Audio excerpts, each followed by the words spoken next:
여러분, 만약에 여러분이 지금 하고 계시는 일을 자식들이 이어서 하겠다고 그러면 여러분 마음 어떠시겠어요? 쾌히 오냐 그래라, 고맙다, 제발 그래라, 그러길 바랬는데 네가 해준다니 얼마나 좋아, 그러시겠어요? 제발 그러지 마, 나로서 끝났으면 좋겠어. 뭐가 좋다고 이걸 네가 물려받아서 굳이 그렇게 하려고 그래. 다른 일 해, 다른 일. 좀 더 고생 덜하고 좀 더 벌이 좋고 좀 더 대우 좋고 한 곳에서 일하지 뭐하러 이걸 하려고 그래. 뜯어 말리겠습니까? 어떠시겠습니까? 여러분, 하나님께서 오늘 우리에게 말씀하십니다. 우리 1년 동안 일해야 돼요. 직장에서, 일터에서, 사업 현장에서 생활하는 생활인입니다. 그런데 하나님께서 어떻게 우리에게 말씀하시겠어요? 너희들 하고 싶은 대로 해. 너희들 하고 싶은 직업관, 직장관, 일관 네 마음대로 해. 그러시겠어요? 하나님이 일하시는 하나님이셔요. 지금도 일하고 계셔요. 일하시는 하나님이 내가 이렇게 했으니 너도 이렇게 해달라고 요청하지 않겠어요? 그렇다면 우리는 하나님의 이 요청에 대해서 어떻게 하실래요? 내가 살아가는 현실의 기준하고 안 맞으니까 그렇게 살다가는 내가 뒤처지고 원하는 꿈을 달성 못하고 애로가 있으니까 그건 원론적으로는 맞는데 좋은데 동의할 수 없어요. 그러시겠어요? 오늘 이 본문의 말씀을 통해 우리는 하나님이 마치 일하시는 하나님이 가업을 후대에 이어져 가도록 요청하심처럼 우리에게 말씀하시고 계십니다. 결단하시기를 바랍니다. 오늘 본문의 말씀으로 돌아가십시오. 15절을 읽어보시겠습니다. 시작. 여호와 하나님이 그 사람을 이끌어 에덴 동산에 두어 그것을 경작하며 지키게 하시고. 아멘. 오늘 본문의 주어가 누구지요? 당연히 하나님이시지요. 그 사람은 누구지요? 아담입니다마는 오늘의 나입니다. 오늘의 나를 어디에 두어 두셨어요? 그게 여러분의 직업이고 일터고 삶의 현장입니다. 그 현장에서 하나님이 명령하셔요. 경작하라, 지키라. 경작하라는 건 이전 성경에 다스리라는 말로 나옵니다. 오늘 이 경작하라는 얘기는 본문의 말씀 2장에 읽지는 않았지만 5절에 또 다른 표현으로 경작하라는 말이 이렇게 표현되어 있습니다. 2장 5절 읽어보시지요. 시작. 여호와 하나님이 땅에 비를 내리지 아니하셨고 땅을 갈 사람도 없었으므로 들에는 아직 없었고 밭에는 채소가 나지 아니하였으며. 거기 좀 놔둬보세요. 거기 보게 되면 경작이란 단어가 어디에 있어요? 땅을 간다, 그 말이 간다. 경작이라고 하는 건 바로 뭘까요? 영어를 표현하면 이해가 쉽습니다. To work. 뭐지요? 일한다, 노동한다는 거예요. 노동은 힘써서 움직이는 거예요. 하나님이 아담에게, 우리에게 노동하라고 두셨어요. 노동하며 살라고 하셨어요. 노동은 힘써서 움직여야 되는 것이지요. 노동 그러면 느껴지는 감정이 어때요? 행복하다, 즐겁다, 재밌다, 신난다, 너무 좋다. 그래요? 힘들다, 더럽다, 위험하다, 고달프다, 고통스럽다, 하기 싫다, 어쩔 수 없이 해야 된다. 그럴까요? 오늘 본문의 말씀 가만히 15절을 보세요. 조금 분해를 해야 되겠습니다. 여호와 하나님이 그 사람을 이끌어 동산에 두어, 이끌어 두어, 이 말을 보면 하나님이 아담 손을 꽉 붙잡고 아니면 멱살을 붙잡고 하나님이 강제로 끌고 에덴 동산에 데리고 가서 명령 지시하달 한 것 같으지요. 그런데 안 그래요. 이끌어, 그 말은 함께 갔다는 얘기예요. 강제성 있는 게 아니에요.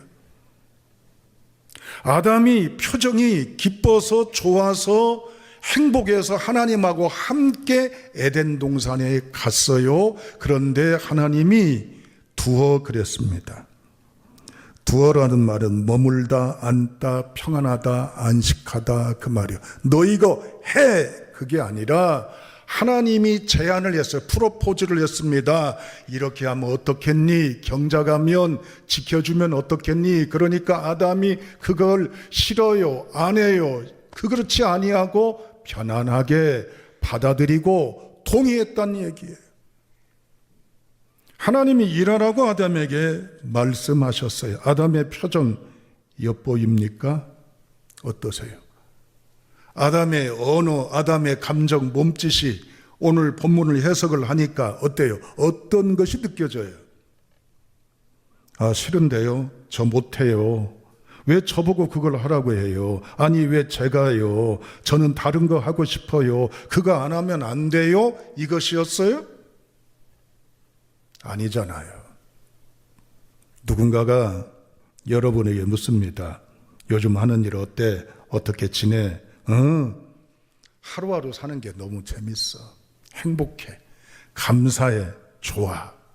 그렇습니까? 사는 게 다 그저 그렇지 뭐. 마지못해 산다. 죽을 맛이다. 이게 사는가 싶다. 그렇게 대답하십니까?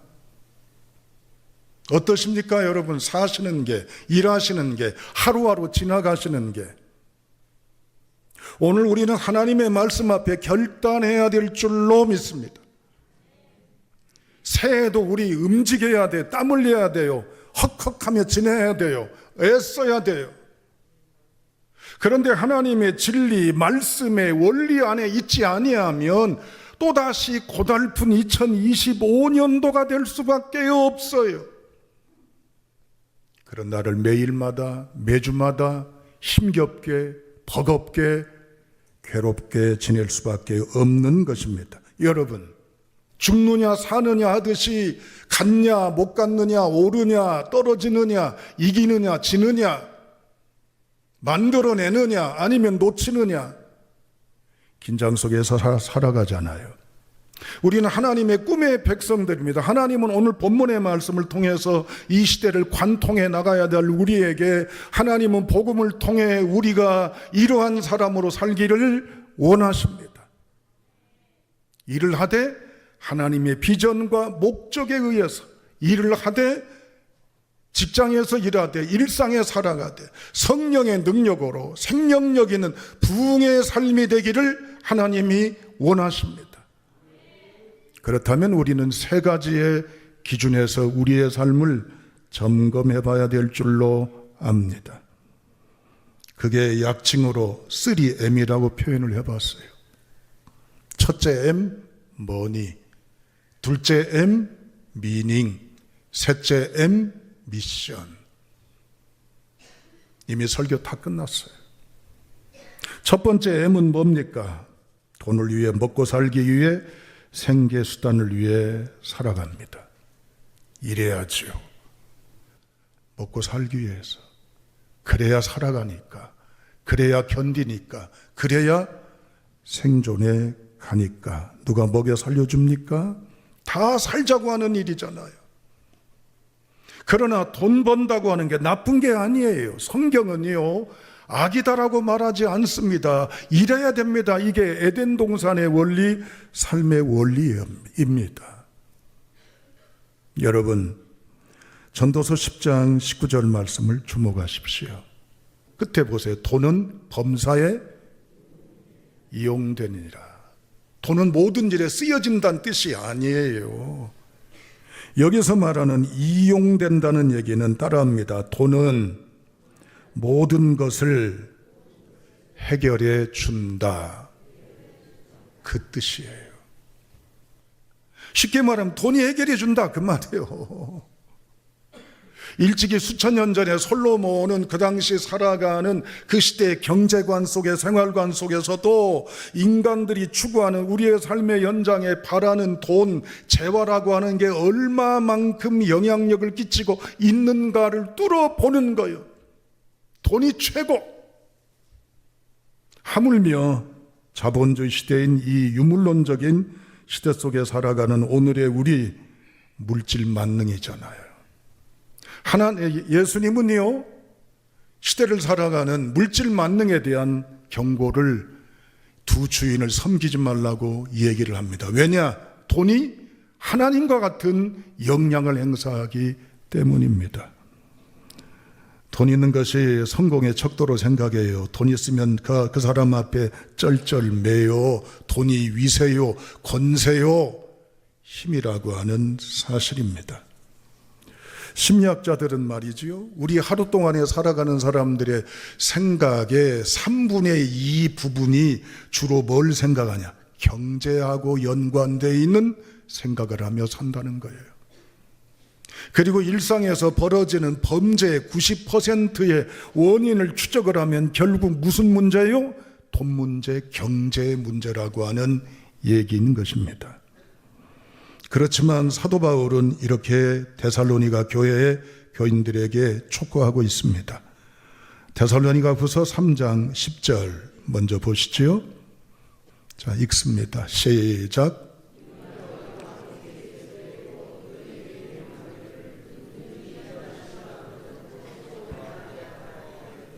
네, 바울은 데살로니가 교회 교인들에게 노동의 강조성을 얘기해요. 거저 공짜로 이젠 횡재를 꿈꾸지 말고 크리스찬으로서 정직한 노동자가 될 것을 선언하고 있습니다. 이어서 데살로니가후서 13장 12절 보여주세요. 읽습니다. 시작.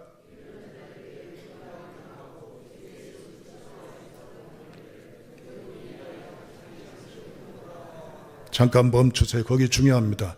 어떻게 일하라고요? 조용히 일하라는 얘기 뭐예요? 티 안 내고 표시 안 내고 그 말 아니에요. 따라합니다. 전심전력, 그 말이에요. 최선을 다해서 열심히 다해서 먹으라, 벌으라, 취하라, 그 말이야. 이 세상 살아가면서 하나님의 은혜의 백성으로 산다면 땀을 흘려야 되고 수고하고 노력해야 되는데 절대로 경시해서는 안 됩니다. 그런데 중요한 게 있습니다. 디모데전서 6장 10절입니다. 시작.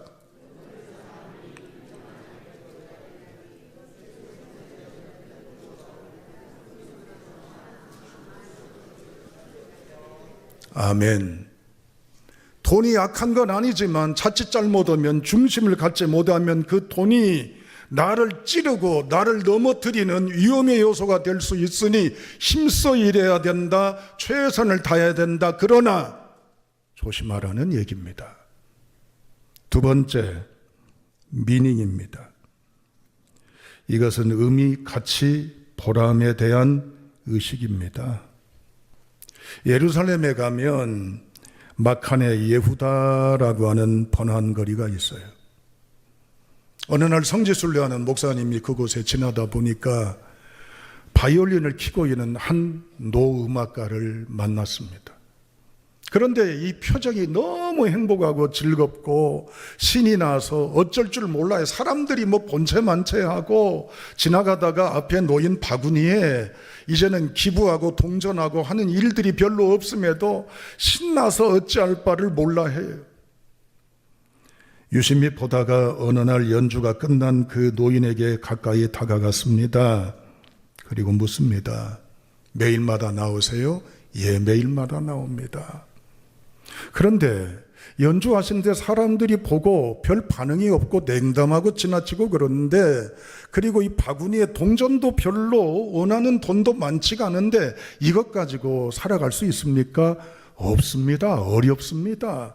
그런데 뭐가 그렇게 신나고 즐거우세요?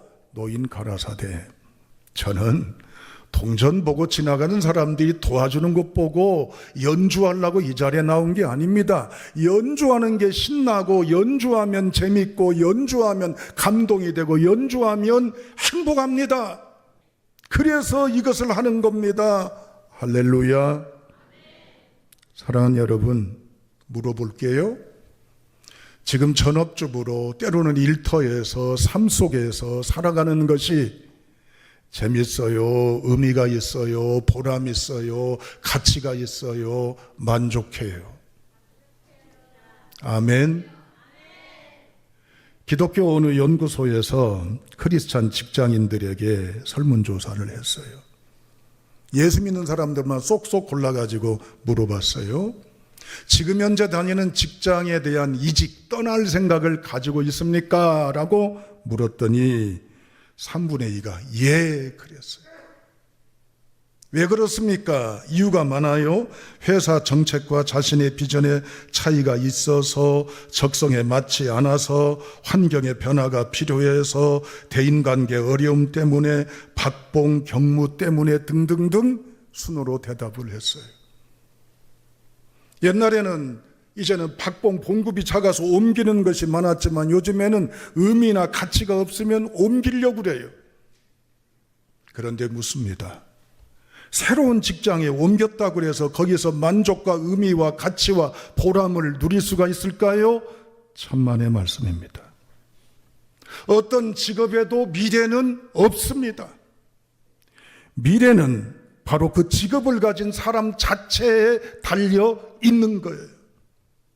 무슨 말이냐면 환경이 달라지고 상황이 바꿔진다고 내가 만족해요, 기뻐요, 보람 있어요, 행복해요 하는 것이 아니라 내가 현재 몸담고 있는 이 상황, 이 환경, 이 여건에 대한 나의 태도, 마음가짐, 자세, 마음먹기에 달려있다는 얘기입니다. 아멘. 예전에 그런 말씀을 드렸어요. 직업이라고 하는 것은 영어로 job, job이라고 한다고 그랬잖아요. 그러나 또 다른 단어가 있다고 그랬죠. 아시죠? vocation, vocation. 직업잡이라고 하는 것은 밥 한 술이에요. 먹고 살기 위해서 오늘 또 출근하는 거예요. 비유 맞추는 거예요. 짜증나고 힘들고 고달퍼도 어쩔 수 없이 맞이 못해 전투하며 버티며 견디며 살아가는 거. 이건 의미가 없어요. 그러나 버케이션은 뭐예요? 소명이란 뜻이 있어요. 내가 스트레스 받고 힘들고 어려워도 이 일 속에 웃음이, 의미가, 재미가, 보람이, 감격이, 소망이, 위로가, 기쁨이, 그것 때문에 그 자리에 있게 되고, 그것 때문에 감내하게 되고, 그것 때문에 그 길을 걸어가는 거예요. 오늘날 우리가 이러한 행복을 누리지 못하면 이 삶의 현장은 배틀필드, 전쟁터예요. 그러나 하나님의 은혜 안에서 이 주신 직업에 대한 감사, 감격, 기쁨, 만족을 내 삶 속에서 누리지 못하면 우리는 불행할 수밖에 없다는 얘기입니다.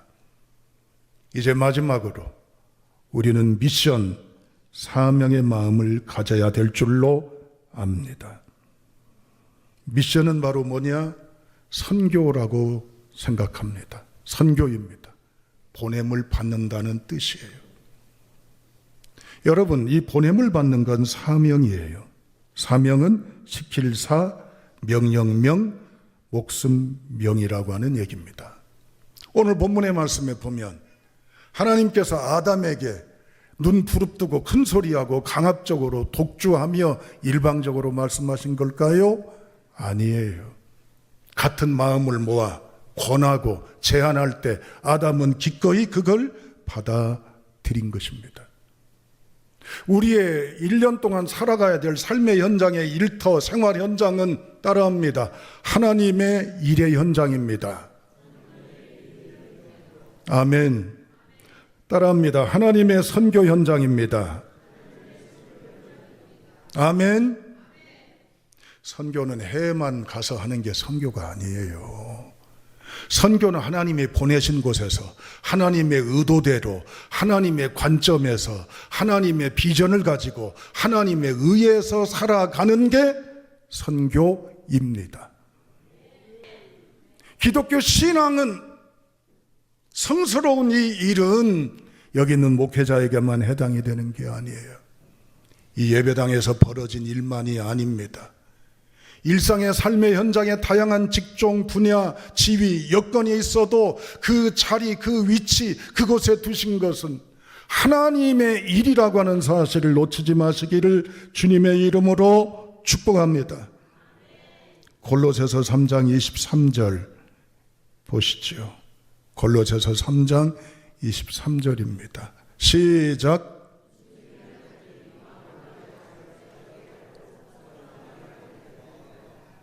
주께 하듯 하는 것은 뭐예요? 무슨 일을 하든지 마음을 다해서 주를 생각하고 의식하고 주님을 향해서 하는 것, 이게 주의 일이고 이게 미션이고 이게 사명입니다. 사랑하는 여러분, 사도 바울은 골로새 교회에 전하는 편지의 핵심이 있습니다. 로드십, 주재권을 말하는 거예요. 하나님의 다 다스리신 영역이단 말이에요. 그냥 예배당 안에서 벌어지는 일만이 아니고 일상의 모든 삶이 다 하나님의 관점 아래 하나님이 맡기신 일이니 내가 전업주부가 됐든 어떤 직종에 있든 다 이건 하나님을 위한 일이라는 관점에서 살아갈 수 있기를 주님의 이름으로 축원합니다. 두 번째, 골로새서 3장 22절 말씀. 자, 읽어보시죠. 시작.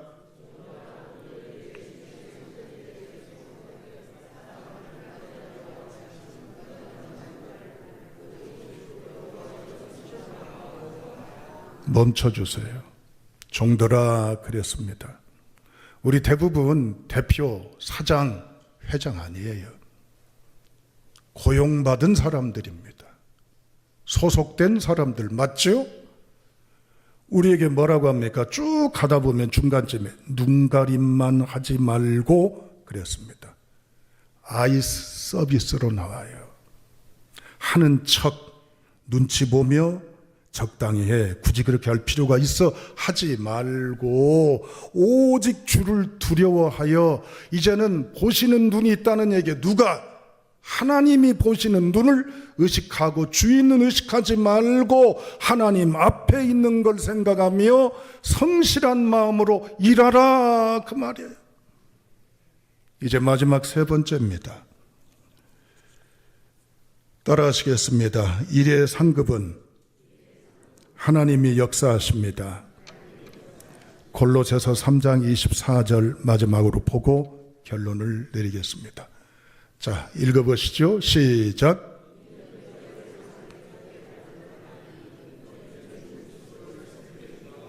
아멘. 하나님께서 어떻게 하신다고요? 상을 주신단 말이에요. 이제 결론입니다. 하나님이 1년 동안 우리에게 일할 수 있는 일터의 장알에 우리를 보내십니다. 단지 돈 벌기 위한 수단과 목적을 취하지 마십시오. 거기서 벗어나 의미와 가치와 보람을 마음에 품기를 바랍니다. 그러나 거기서 더 넘어 모든 것은 하나님의 일이요, 하나님이 보내신 일이요, 하나님을 위한 일임을 알고 하나님의 눈을 의식하며 하나님의 영광과 복의 역사를 기대하며 살아가시는 지혜자로 살아가신다면 하나님이 열린 은혜 아래서 금년에 하나님에 의해서 우리는 잘되고 행복한 성도가 될 줄로 믿습니다. 그래서 우리 교회가 일터에서도 성령의 능력 안에 행복한 부흥의 역사를 누리는 온 성도들이 다 되시기를 주님의 이름으로 축원합니다. 기도하시겠습니다.